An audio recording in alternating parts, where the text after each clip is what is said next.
Le Maillot Réveil. Avec Régis Maillot qui est bien réveillé. Bonjour mon cher Régis. Et je crois que vous êtes remonté ce matin. Ah oui Patrick, je suis remonté parce que tout fout le camp dans ce pays. Ah bon ? Ah bah franchement, un salon de l'agriculture sans vache. Oh, bonjour mon amour. Un salon de l'agriculture sans vache, c'est quoi? C'est comme une baguette sans gluten. Ouais. C'est comme une présidentielle sans promesse. C'est comme un meeting LFI sans victimisation. Ça perd de tout son charme. Je veux dire, on respecte plus les traditions dans ce pays. On efface tout, on dénature. Aujourd'hui, on cache les vaches. Demain, c'est quoi? On interdira quoi? La chasse en Sologne parce que le sanglier n'a pas de gilet jaune.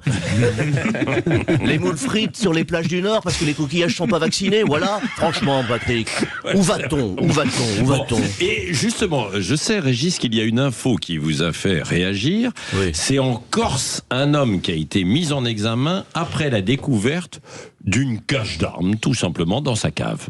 Eh ben voilà, c'est ce que je dis, on respecte plus les traditions locales.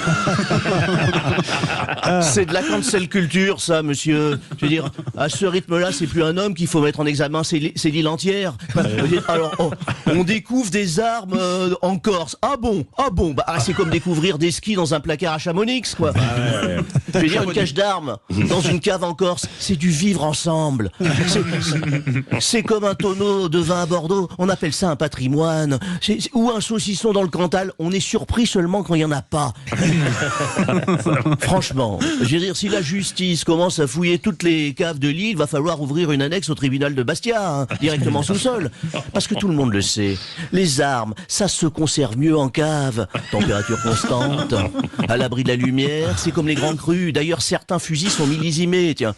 Ah, celui-là, 1993, excellente année, très florale, belle détente. Hein.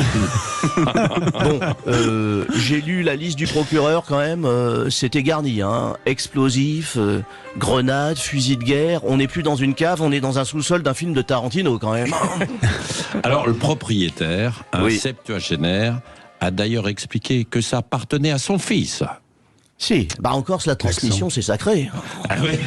Chez nous, sur le continent, on laisse un appartement, un livret A. Là-bas, on laisse un arsenal. C'est le code civil local. Ça s'appelle l'amour. Bon, alors à noter que le fils est jugé pour trafic d'armes entre la Corse, la Suisse et la Sardaigne. La Suisse, quelle belle île. Mais le vrai scoop, Patrick, ça serait de découvrir en Corse une cave avec un compteur Linky. Là, oui, on parlerait de radicalisation. Allez, comme on dit à Ajaccio, pace et saluté. Jean-François qui dit ça. Mais ça, c'est l'Italie, ça. C'est pas Ah ouais, c'est vrai. Qu'est-ce que c'est que ça? Bon, ouais, Oui, c'est pace vrai, et saluté, c'est corse. Ouais, Pas chez Zaloud. Merci Régis Maillot et à demain.